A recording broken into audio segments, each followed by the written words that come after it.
But imagine it's a sunrise out on the flatness of the Mississippi River. You might be looking west, you might be looking east, you might be looking south. You might be just hearing the lapping of the water on your raft. Sometimes we'd have that whole river all to ourselves for the longest time. Yonder was the banks and the islands across the water, and maybe a spark, which was a candle in a cabin window, and sometimes on the water you could see a spark or two on a raft or a scow, you know, and maybe you could hear a fiddle or a song coming over from one of them crafts. It's lovely to live on a raft. Now, students, you are reading Huckleberry Finn for this week, and I guess partly into next week. You're probably wondering why. If you read it in high school, you didn't finish it. And you were probably left puzzled by all the apologies your teacher may have made about the many, many, many, many uses of the N-word in the book, but still was determined to teach it. And maybe you were lucky enough to be in a school that had a controversy, because it's possibly the most controversial novel ever written. It's also, many, many, many critics have said, the greatest. However one wants to rank such things, the greatest American novel. Now, you may read 100 pages into it and still wonder why.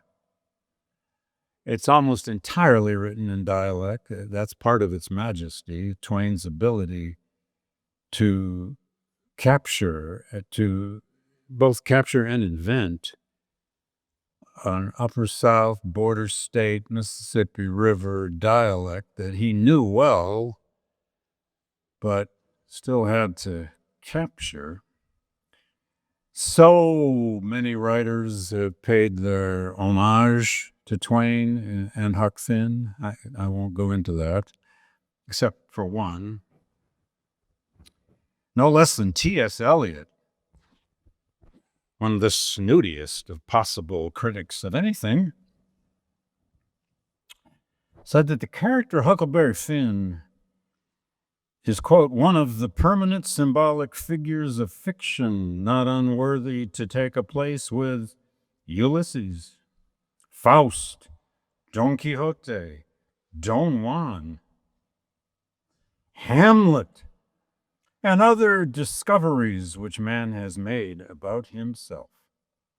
What does great literature do? It discovers something about us, as the author is probably trying to discover something about himself. My colleagues asked me to say something about why in the world you're reading Huckleberry Finn, because it's a story about the Mississippi River. That's almost enough. It's a story about nostalgia for an older time that is going away. It's all about freedom and integrity and the long road to get there. It is about the longing to escape, which undergraduates go through how many times a day? It's about the frontier in so many ways. It's partly why a lot of people don't like the ending of the book when he lights out for the territory. What does that mean? Nobody knows for sure. It's about resistance to civilizing. Huck don't ever want to be civilized. It's about moral protest. In Huck's journey to try to learn from Jim how to do it. It's about money and the lust for it. It's got a little of everything here. In that moment of the Gilded Age, 1883-84, when actually Twain wrote this for 7 years and kept putting it down. He couldn't capture it. 7 years. It's about life on that raft and about the corruption of real life that they can only marginally avoid, especially after that damn king and that duke find them. It's about wishing away the Civil War. Yes, it's set before the Civil War, but of course he's reading it after the Civil War. And why couldn't that not have happened? It's about old times that are gone. And you really realize it when that big riverboat smashes into their raft and blows it out of the water. Modernity. Blasting the past. It's so much about conscience. And poor little Huck's long tortured path to learn, oh yeah, that he can't pray a lie. One of the immortal little lines in this book is, hey, I can't pray a lie. It's about Huckleberry Finn's education from Jim. And it's all about race and slavery. And I could go on. It's got a fabulous little section in it about kings. I was going to use this Saturday out on the green, but I didn't have time. There's, they're always dealing with these fake king, this fake king and this fake duke, and they're just scam artists. They're America as scam artists. And at one point, Jim is fed up. All I say is kings, and you got to make allowances, Huck has just said to him. Take them all around. They're a mighty ornery lot, says Huck. It's the way they was raised. But this one, says Jim, do smell so much like the nation. Huck says, well, they all do, Jim. We can't help the way a king smells. History don't tell us that. And then they exchange a little bit about, well, the Duke's a little bit better of a guy, maybe. Well, anyways, I don't hanker for no more of them, says Huck. No, I'm sorry, says Jim. This is all I can take. I don't want no more kings. And then Jim replies, sometimes I wish we could hear of a country that's done out of kings. If you look for king metaphors in American literature, you find them all over the place. And many of you know that Huckleberry Finn has been very, very, very much again back in our literature. The great novel by Percival Everett. How many of you read James? Amazing. Fantastic. It's won every book award we have. A great novelist, many previous books, but he decided to rewrite Jim's story. He rewrote Huckleberry Finn through Jim's story. And I'll leave it there.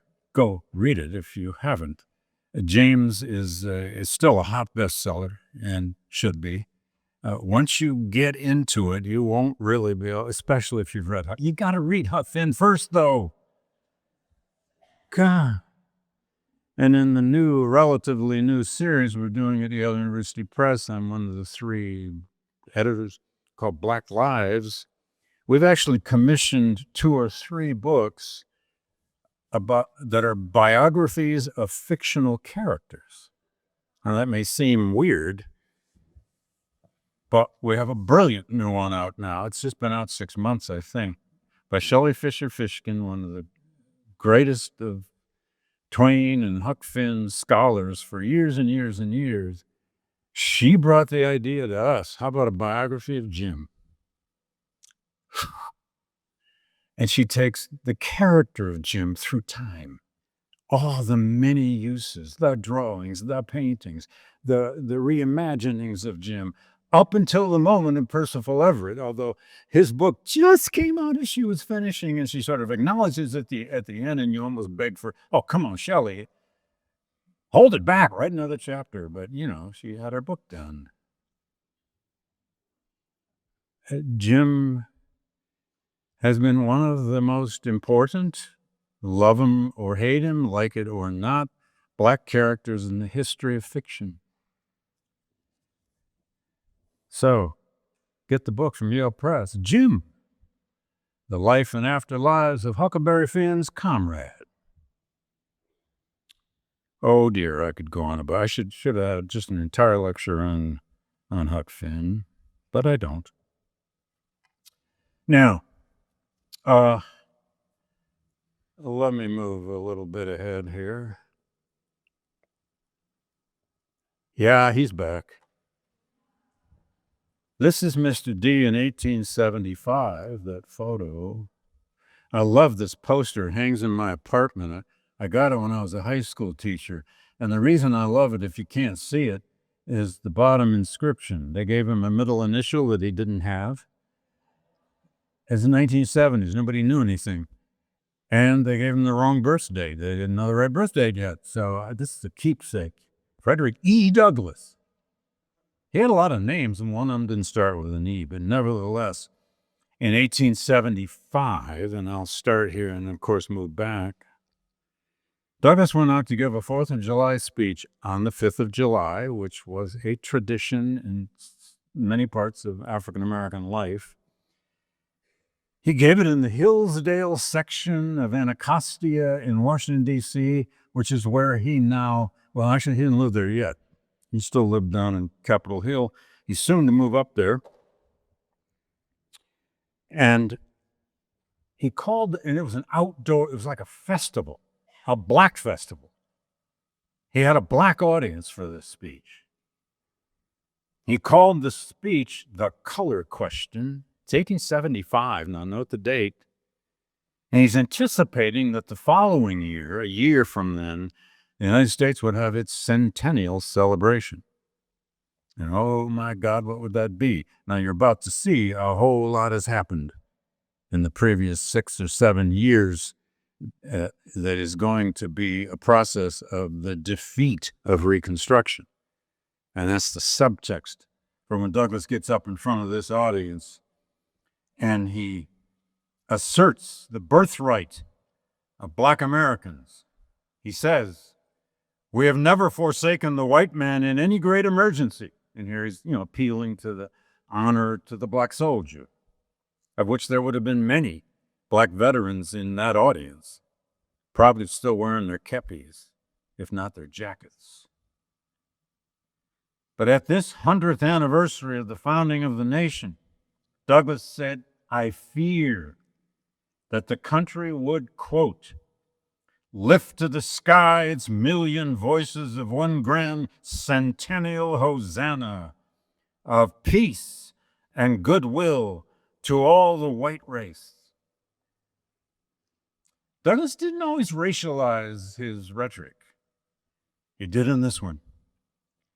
As a Black citizen, he dreaded the day, he said, his words, "when this great white race has renewed its vows of patriotism and flowed back into its accustomed channels," which is a way of thinking about Reconstruction. And he worried about the hold of white supremacy on Americans' consciousness. And you look back upon 15 years at that point. If you just go from 1860 to 1875, unparalleled, unimagined change, revolution, transformation. And then he asked the core question of Reconstruction, in some ways the core question of so much of our racial history.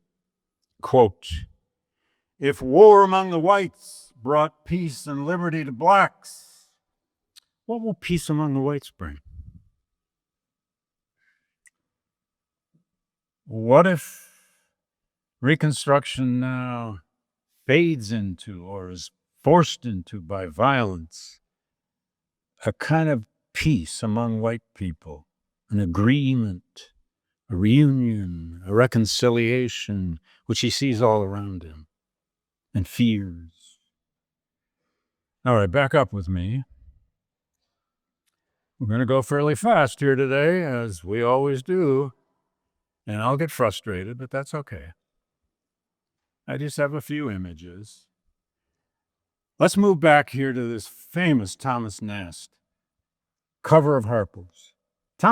You can sort of read Reconstruction through Thomas Nast cartoons. Believe me, you can. There are whole books on that. This is one of black folk voting in the South in 1867. And then again, even in more numbers in 1868.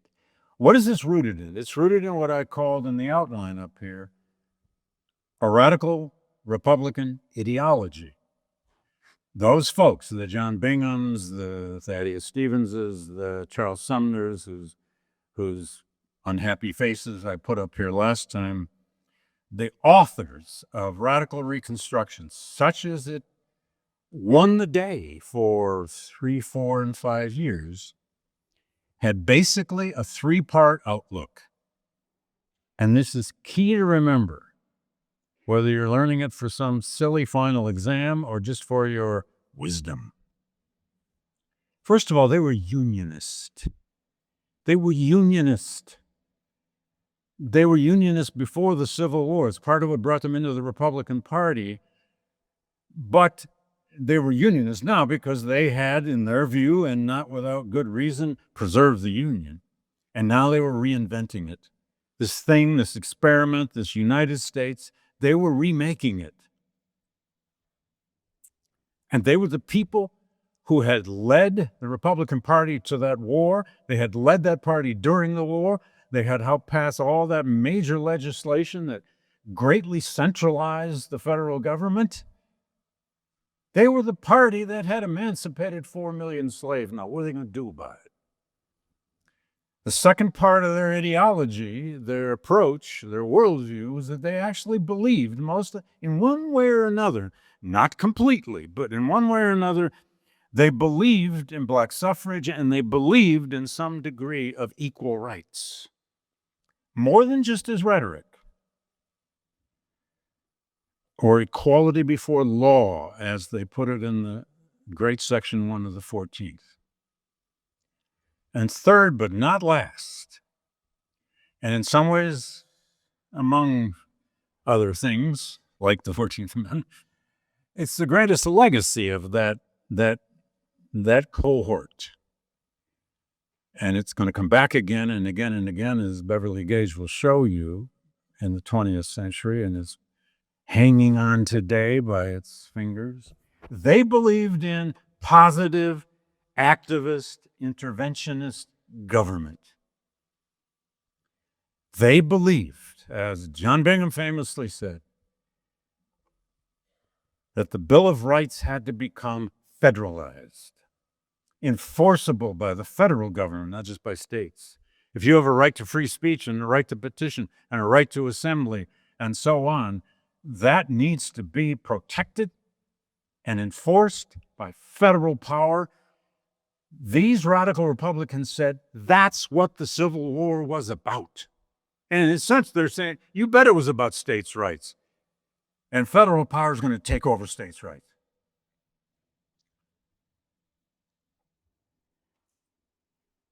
They therefore had lived and therefore believed in some degree of coercion against a defeated South, and they will put a system in place.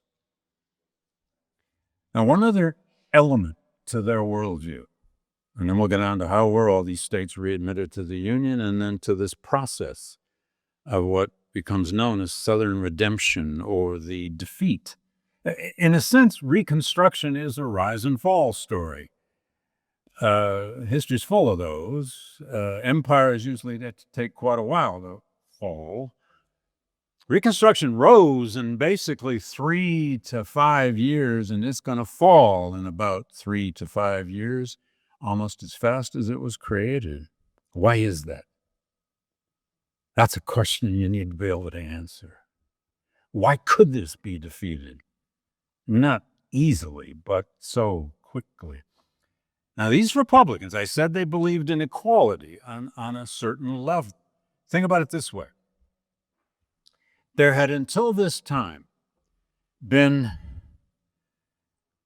perhaps only two ways of thinking about human equality. One was the old natural rights tradition. You're equal before God or nature, as Jefferson said, God or nature, whichever you want. It's as old as the epistles of Paul. It's as old as some Greek philosophy.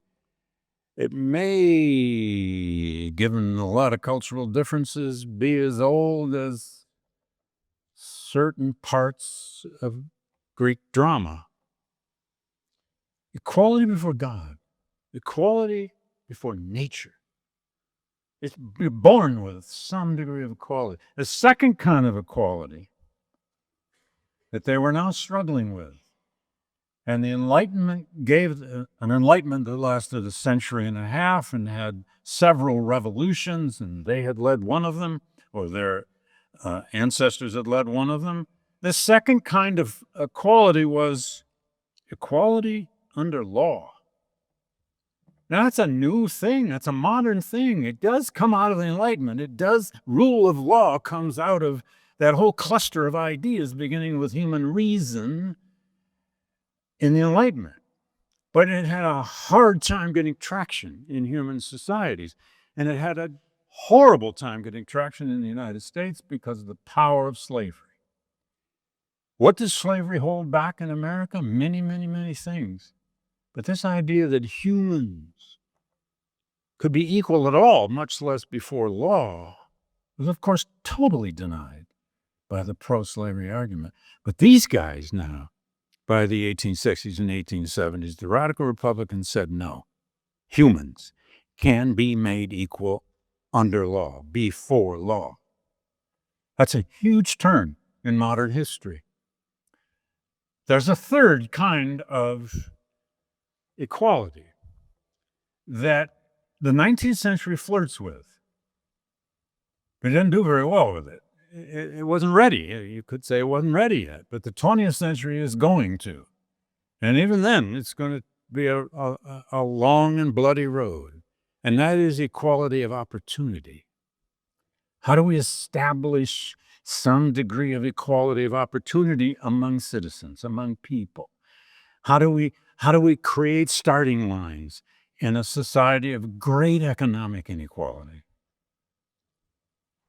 How do you create starting lines in a society of great gender inequality when women can't vote and hold office, et cetera, et cetera? Now, take those three kinds of equality and the struggle to create them, and you may get a sense of why Reconstruction was so hard, so difficult, so important, so amazing for a while, and has such long legacies. It's not over. I'll come back to this question next time. When did Reconstruction end? How do we define the end of Reconstruction out through the 19th century and beyond? It's never ended. Every time we debate the 14th Amendment, it's not over. Every time we vote the right to vote, it's not over. Every time we really debate federalism, it's not over. And it probably can't be. I'm a negative messenger. I'm afraid the legacies of Reconstruction are with you always. Oh, dear. Well, Americans had an election in 1868, which was crucial to whether, let's see, yeah, there he is, Ulysses Grant, sitting in his chair with his family around him, his black servants. Don't know if they had been soldiers. This is in Long Branch, New Jersey, where he took up residence during his, had a house during his presidency. Oh, I wish I had more time. Grant's 2 terms as president are fascinating and troubling. If you've read Chernow's biography of Grant or any other of the 6, 7, 8, 9, 10 biographies of Grant in the last 10 to 15 years, you know something about Grant. A man from nowhere, a nobody from nowhere, who drank himself out of the Army in the 1850s, but managed to marry well into a slaveholding family in Missouri, and they saved his behind, so to speak, until that war came. And nothing animated this man like going to war. The word genius is thrown around way too much for military officers as it is for professors, unless they're scientists. If they find something that changes our medical lives, call them whatever you want. My heart surgeon was a genius. I mean, he did about 8 of 9 of these a week, and it was so routine he probably had to wake up, but not to me. Dude was a genius. But Grant's genius was for logistics. It was for landscapes. It was for managing men. It was for the brutality it took in what became a highly political war to win it both militarily and politically. He understood that public opinion behind the armies had to be on the side of the armies. A lot of the other generals in this war didn't give a damn about that. They just wanted their promotions and a little bit of glory.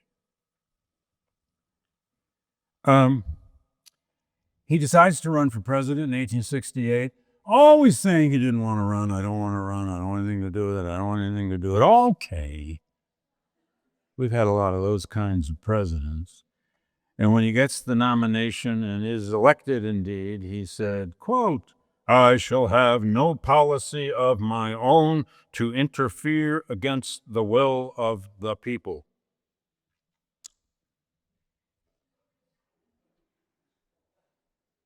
You want to vote on what the hell that means? I shall have no policy of my own to interfere against the will of the people. Okay. Grant was not a good politician per se. Very smart man. And by the way, a beautiful writer.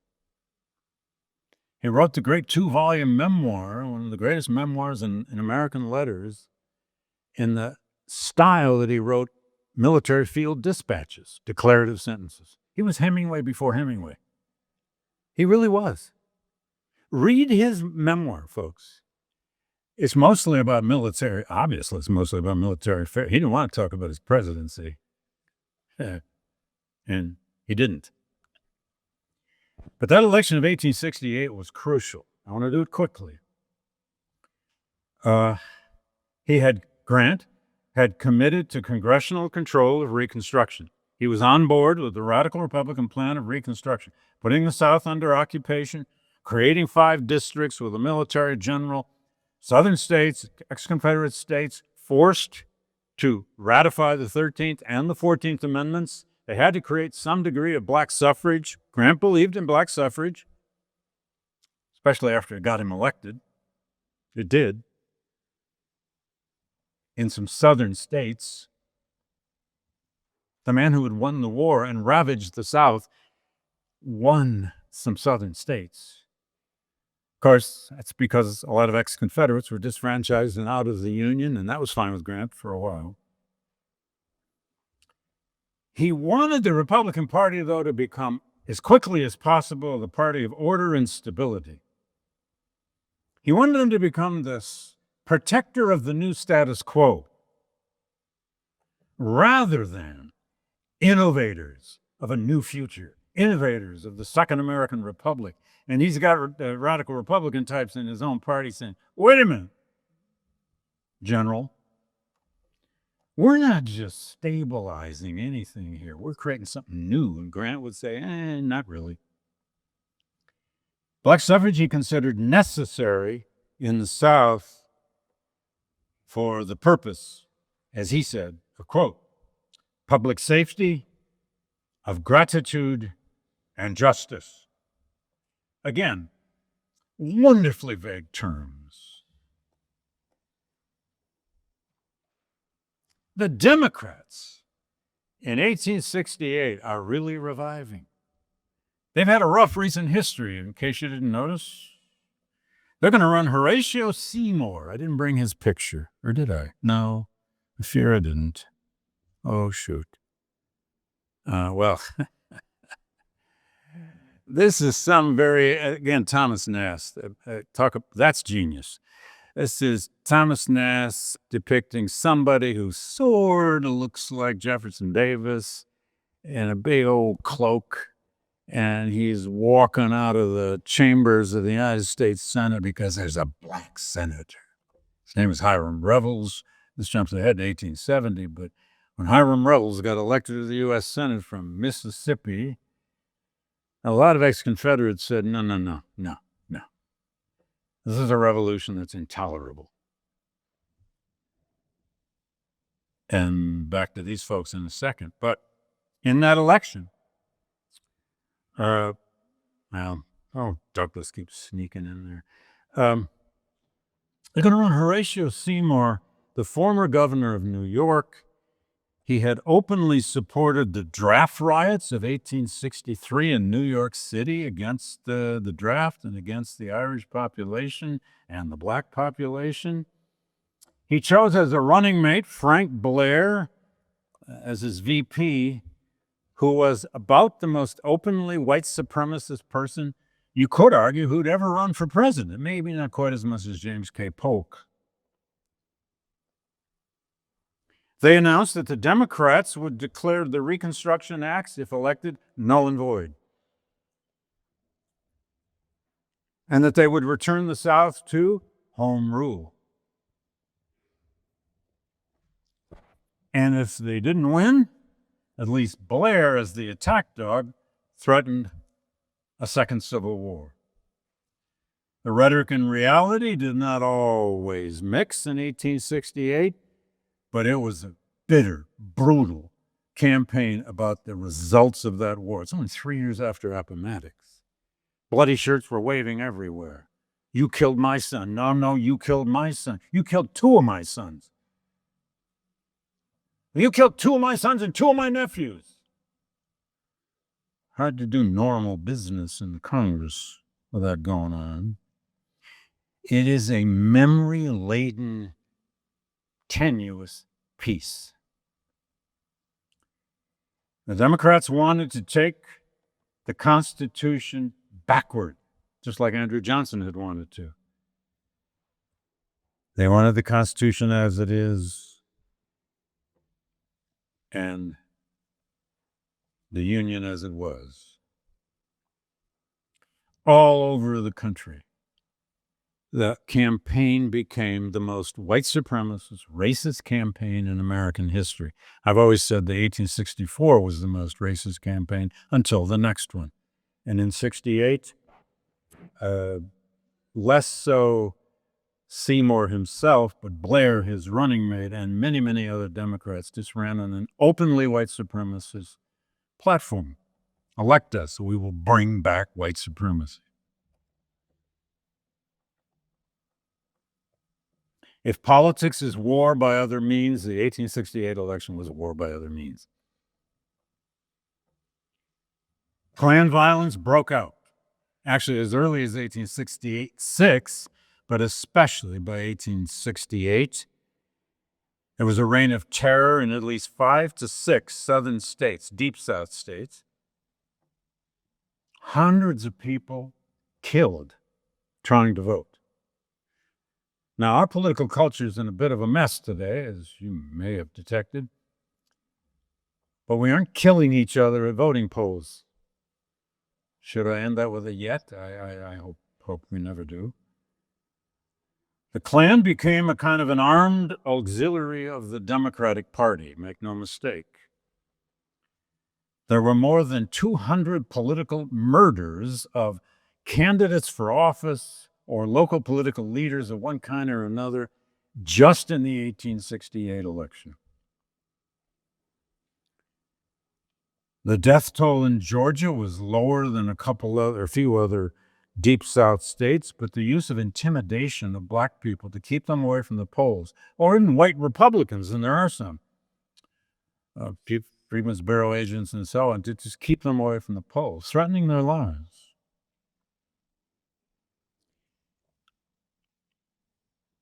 In the entire state of Georgia, Grant tallied 87 votes because black people were pretty much eliminated from the polls in that state.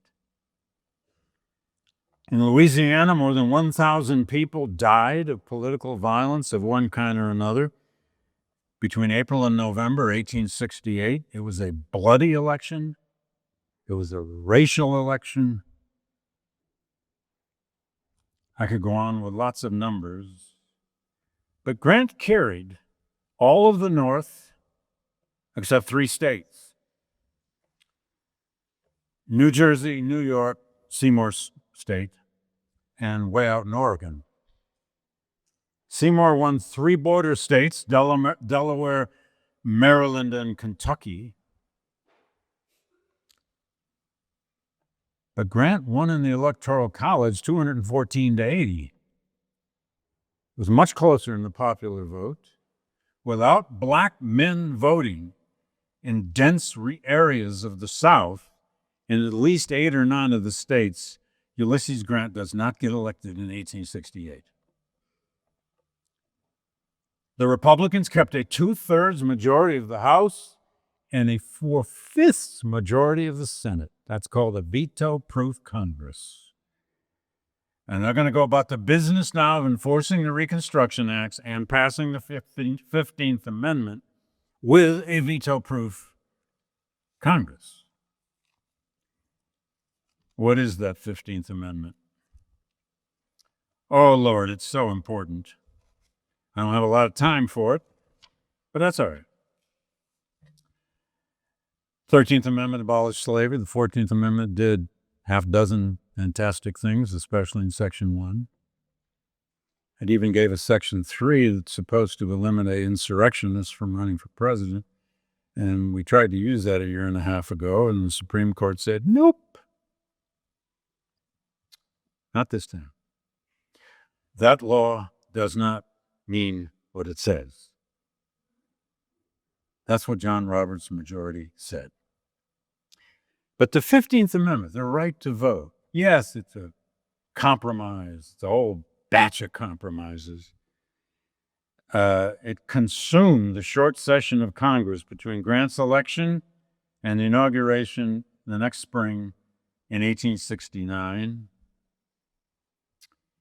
Very few northern states had adopted black suffrage.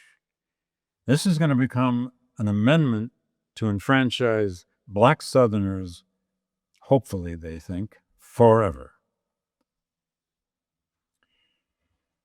There were 3 versions of it. The 15th Amendment, the first version could have been that the amendment would have forbid states to deny citizens the right to vote on the grounds of race, creed, color, or previous condition of servitude. That's the one that will actually pass because it's the most limited, even if it sounds like a big step forward. A second version that was debated was the version that would have forbid states to impose literacy, property, or nativity qualifications. They actually debated this. Could we put into the law that you can't do these half dozen or so machinations to stop people from voting? How many jelly beans in a jar? Can you recite Section 2 of the Constitution? They tried. No, people said, this isn't going to play in the South. Well, this isn't going to play in the South anyway. There was a third version that would have said all male citizens 21 years of age or older have the right to vote. That third one would have been as complete as possible, especially if it included the second part. But the one that will pass is the first one. It forbade states to deny citizens the right to vote on grounds of race, creed, color, previous condition of servitude. Yes, there was a terrible row between the women's suffrage movement and the authors of the 15th Amendment and the supporters of the 15th Amendment. None more famous or difficult than the bitter feud between Frederick Douglass and his former close friends, Elizabeth Cady Stanton, Susan B. Anthony, Lucy Stone, and a few others in the women's suffrage movement. The women's suffrage movement had put off their movement during the Civil War. And they said, all right, this is the black man's hour. They said that. So did a lot of other people. It's the black man's hour. But now, sorry, guys, we want into the 15th Amendment. But to be honest, anyone with one eye open knew that if women were in the 15th Amendment, it had no prayer of passing. And the bitter feud between, that's in my book on Douglass if you care to read about it, the bitter feud between Douglass and his women's suffrage former friends was brutal. They attacked him with racist rhetoric. And he tried to be a gentleman, but he wasn't all the time. And that will be there as a backdrop the rest of the 19th century as the women's suffrage movement does pick up steam on and off, on and off, on and off, and into the early 20th century, and finally in the next generation, in the 19th Amendment, at the right to vote for women. Now, that 15th Amendment, last thing I want to say about it, is extremely important because a whole lot of people, when that pass, it's the right to vote, for God's sake. It's the most, important or powerful of our rights, we often say. Frederick Douglass himself had called it the ring of fire around all other rights. A lot of people said, editors of major newspapers, right after it wasn't ratified till 1870, but when it was ratified, all over the culture, like the New York Tribune, the old anti-slavery paper, it said, quote, this is Horace Greeley, "Let us have done with Reconstruction. The country is tired and sick of it. Let us have peace." We've given the right to vote. What else is there? Now, you can think of other times in our history when, something passes in the interest of human rights, black rights, women's rights, and people say, all right, what more do you want? Now, what ensues in the 1870s, and I got a good time here. What ensues in the 1870s is what we have so often called Southern redemption. First, I want to just mention here that the process, you can't probably read all these jottings, but all this does, and if I can move over here with the mic, I think I can. This is a map. You can't read the dark parts very well, but it's a map that shows us when each of the ex-Confederate or Southern states, even the Missouri, which did not really secede from the Union. But anyway, when each of the Confederate states were first readmitted to the Union, Tennessee was first, and it had to be thrown out and brought back in. That's a long story. Same thing happened in Georgia. But when they were readmitted to the Union, and then when, as in the case of North Carolina, readmitted to the Union June 1868, the date at which they were redeemed by the Southern Democratic Party, taken back over by Democrats, is only 2 years later, in 1870. Now, there were 3 states, you'll see, South Carolina, readmitted in 68, not redeemed officially till 1876. Florida's another one, and the other was Louisiana, which took much longer, and they will end up being the 3 disputed states, as we'll see next time, in the famous disputed election of 1876-77, which ushers in what we tend to call the Gilded Age. Now, this redemption process has many sources. Not least of, and I'm arguing here, as it says in the title of the lecture, that, oh, Fred, just move. Yeah. I'm arguing here that Reconstruction was as much defeated as it retreated. Now, this is sometimes it's not just a parlor game among historians, but it's the kind of argument we love. Did Reconstruction fail? Was it a splendid failure, as W.B. Du Bois once called it? Was it held together only by a, quote, rope of sand, as Thomas Holt, another great historian, once called it? And after a while, the sand just disintegrates? Or was it a kind of a victory in defeat? Because look what it laid down. It laid down the 13th, 14th, 15th Amendments, the first two civil rights acts in American history. It completely re-energized and reimagined the federal government for a while. Was it a retreat, a failure, a defeat? And you know what historians do. They say, well, a little of all of those. That one has a three-handed answer on the one hand, on the second hand, and on the third hand. It's all of those. In some places, it truly was defeated, especially by the Klan, especially by violent groups, as I've just mentioned, that came to the fore during the 1968 election. Paramilitary, Ku Klux Klan groups by that name between 1968 and 1971, and a little bit after that. But after the Klan was pretty much run out of business by the Grant administration, there were all kinds of other groups that mimicked the Klan. They always had many imitators. The Knights of the White Camellia, the Red Shirts, etc.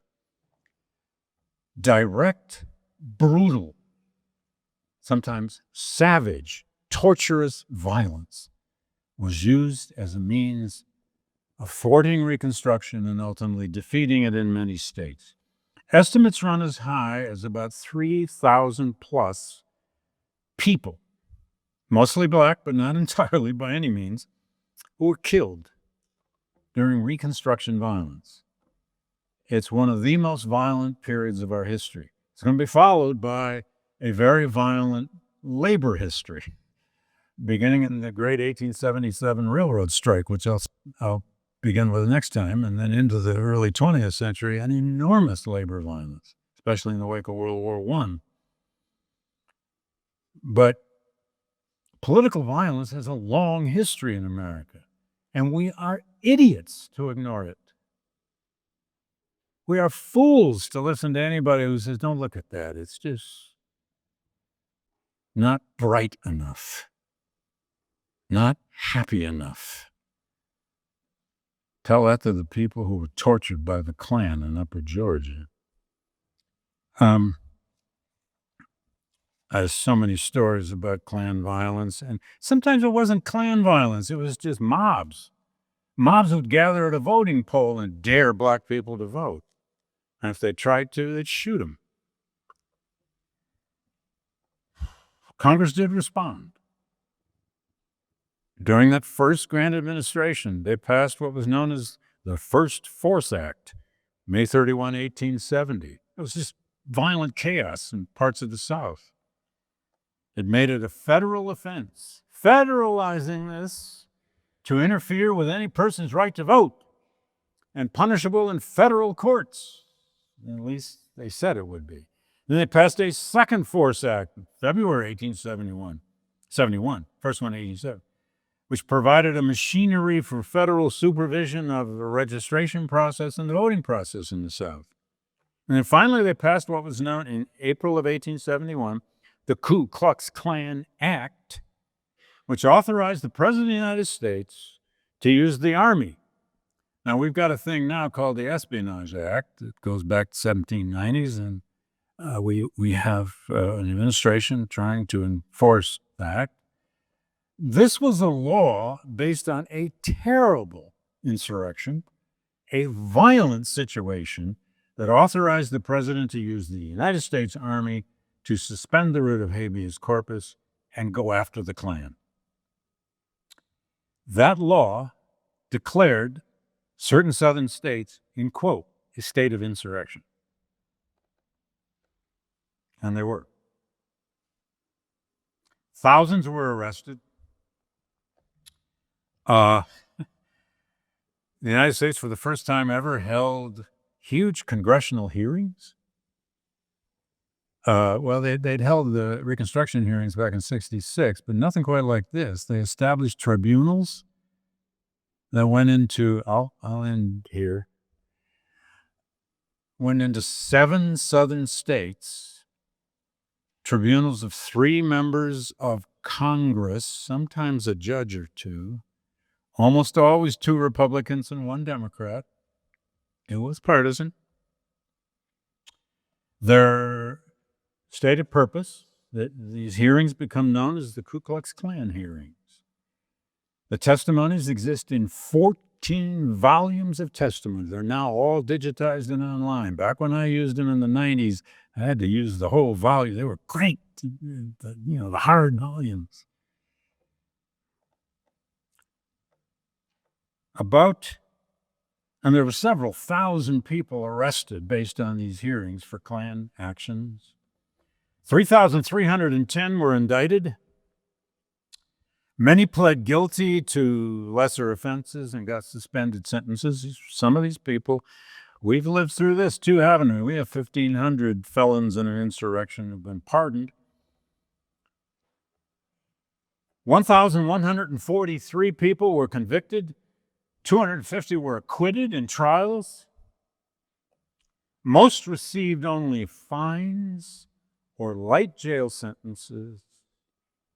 65 people from the KKK hearings were imprisoned for up to 5 years in a federal prison in Albany, New York. They had to spend winters in Albany. All of them were out of that prison by 1875, when Douglas gave that Peace Among the Whites speech. Reconstruction was also defeated by scandals occurring, or it set a political climate. Scandals occurring in the Grant administration. I'll back up to a couple of those next time, because they too usher in that 1876 election. And last but not least, and extremely important, was the Panic of 1873, an economic depression that hit the country in the spring of 1873. It led to massive unemployment, terrible unemployment in American cities, and up and down, up and down. It never really ended until the end of the 19th century. And it becomes the backdrop of this great crisis of industrial capitalism. It becomes the backdrop for terrible conflict by the time of 1876 and 77. And last but not least, Southern redemption, the success of the Democratic Party in the South, is also because Northerners got tired of Reconstruction. As the editor of the New York Tribune said. The troubles, the concern for the South, the race question, people wanted to move on. And they were out of work. Always a recipe for big-time political change. Now, I'll leave you there. All the people convicted for Klan violence that killed thousands of people, maimed many more, destroyed all kinds of property, were all out of jail by 1875. And that very next year, the U.S. is going to have its centennial celebration. Don't you love irony? Thank you.